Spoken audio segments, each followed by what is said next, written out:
The notification popped up on my screen, a little bubble of modern life I still wasn't entirely used to. Sarah Jenkins was tagged in a photo by Michael Reynolds. My heart did a little skip. Sarah. My Sarah. It had been 11 months since she'd last spoken to me, since she'd told me I was suffocating her and that she needed space to live her own life. 11 months of silence that felt like a fresh amputation every single morning. My finger trembled as I clicked it. The world didn't just stop, it shattered, and the pieces rearranged themselves into a grotesque new picture. It wasn't a casual photo. It was a professional album. The Reynolds wedding. And there she was. My little girl. In a gown of ivory lace, her smile radiant, her hand tucked into the arm of a man I had met exactly twice. Michael. Her boss. The man 20 years her senior. The air left my lungs in a rush. I scrolled, a frantic, desperate archaeology of my own daughter's life. There was the ceremony under a flower-covered arch. There was the first dance, his hand possessively on the small of her back. There was the cake cutting, her feeding him a slice, laughing. And there, in the comments, a message from Michael's sister, "So glad you two finally made it official. Welcome to the family, Sarah." Finally. How long had this been planned? How many times had she looked me in the eye and lied by omission? I'd been worrying myself sick, imagining her alone, struggling, while she was picking out china patterns with a man whose first marriage had ended in a whisper scandal I'd only just begun to recall. I closed the laptop. The silence in my house, the house she grew up in, was suddenly deafening. It was no longer a silence of waiting, it was a silence of conclusion. I had been deemed unnecessary. An obstacle to her new, shiny life. The grief was a physical weight, pressing me into my chair. But beneath it, something else began to stir, cold and sharp and familiar. It was the same feeling I'd had 30 years ago, when my own father told me I'd never make anything of myself. The feeling that had fueled me through night classes, through building my own real estate business from the ground up while raising a daughter alone. It was the bedrock of who I was. You do not cross me and walk away unscathed. She wanted a life without me in it? Fine. She could have it. But she wouldn't get to keep the safety net I'd woven for her with my own blistered hands. You see, the house she lived in, the charming little bungalow with the hydrangea bushes she loved, wasn't just her house. The title was in my name. I'd bought it as an investment years before, and when she graduated college, I'd let her move in, charging her a token rent that barely covered the taxes. It was a gift, one I'd always intended to make permanent. The paperwork was in my safe, drafted and ready for her next birthday. A final nest egg from her mother. That paperwork was now kindling. The plan formed in my mind, cold and clear. This wouldn't be a loud, messy revenge. This would be a quiet, administrative dismantling of the life she thought was hers. It would be an emotional revenge, served with a smile and the absolute, unassailable letter of the law. I hired a real estate agent the next day. I told a story of a beloved rental property, a tenant who had moved on, and a seller ready to part with it quickly. It was a hot market. The offers started rolling in within days. I also hired a probate attorney. A sharp, quiet woman named Ms. Davies. I sat in her oak-paneled office and laid out my will. I was leaving everything, my personal savings, my retirement funds, my own home, to a local charity that provided housing for single mothers. I showed her a picture of Sarah. Under no circumstances, I said, my voice steady as stone, is my daughter, Sarah Jenkins, now Sarah Reynolds, to receive a single cent. She is to be explicitly disinherited. Ms. Davies nodded, her pen scratching against the paper, making it official. The sale of the bungalow went through with dizzying speed. All cash offer, no contingencies. The new owners, a young couple with a baby on the way, were thrilled. They talked about putting in a sandbox.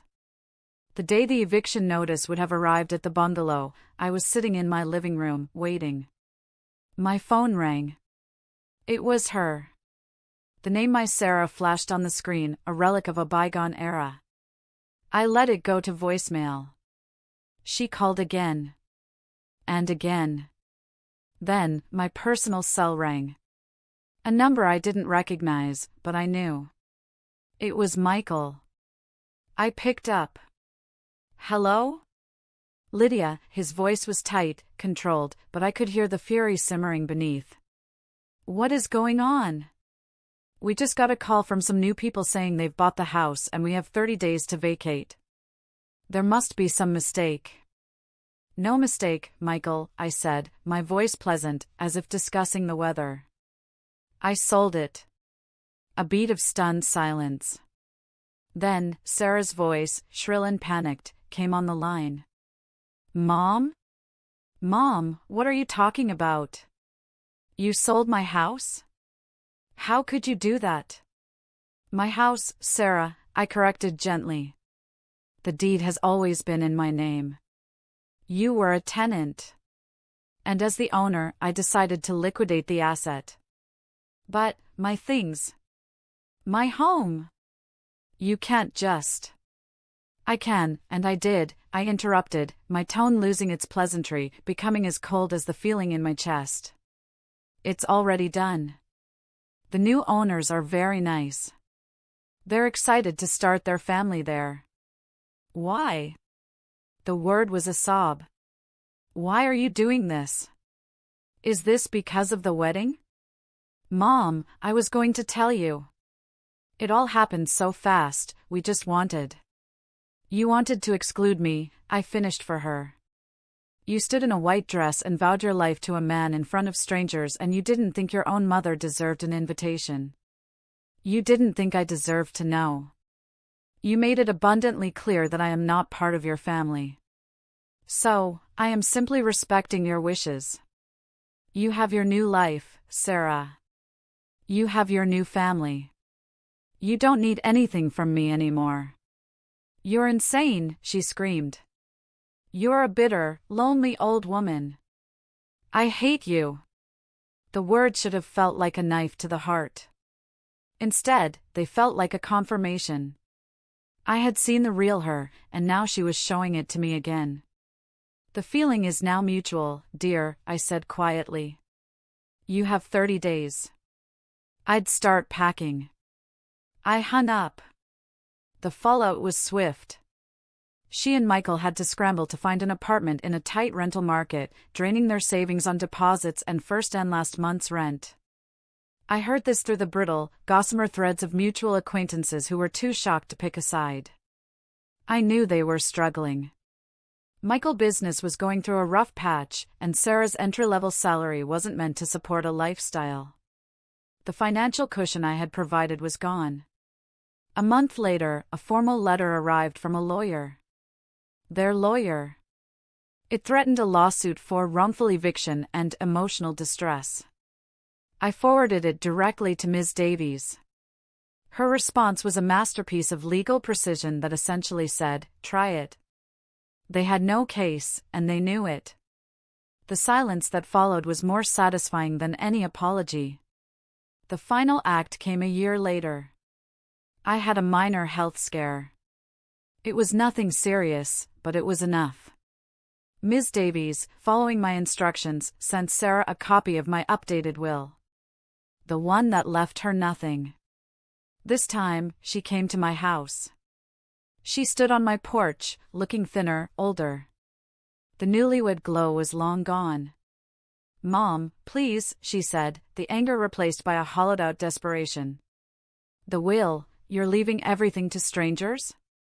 That's my inheritance. I stood in the doorway, not inviting her in. This was no longer her home. There is no inheritance, Sarah, I said. An inheritance is a gift, passed down through family. You made it clear we are not family. What I have is my estate. And I will dispose of it as I see fit. Tears streamed down her face. You're punishing me. You're destroying my life because I fell in love and got married. I looked at this woman, my daughter, and I felt a profound, echoing sadness for the relationship we had both killed.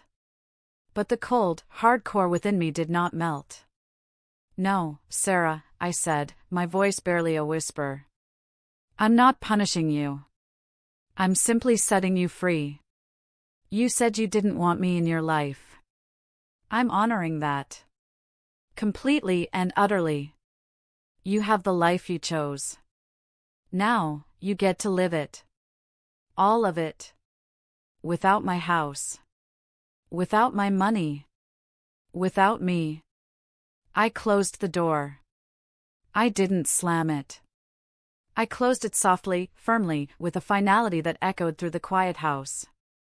From the window, I watched her crumple on my front step, her shoulders shaking with sobs. I felt a tear trace its own path down my cheek, a solitary tribute to the love I had once borne for the girl on the other side of the glass. The love she had used as a weapon against me. And as I stood there, in the silent, empty house that was wholly and irrevocably mine, I knew the revenge was complete. It was emotional, it was brutal, and it was, in the most devastating way, entirely fair. If you've ever had your trust broken by someone you loved, you know that the deepest cuts don't come from strangers. Thank you for listening to my story. If it resonated with you, I invite you to subscribe for more tales of hard choices and quiet strength. And if you feel comfortable, I'd be grateful if you'd write which city you're in down in the comments. It helps this old heart feel a little more connected to the world. Take care of yourselves.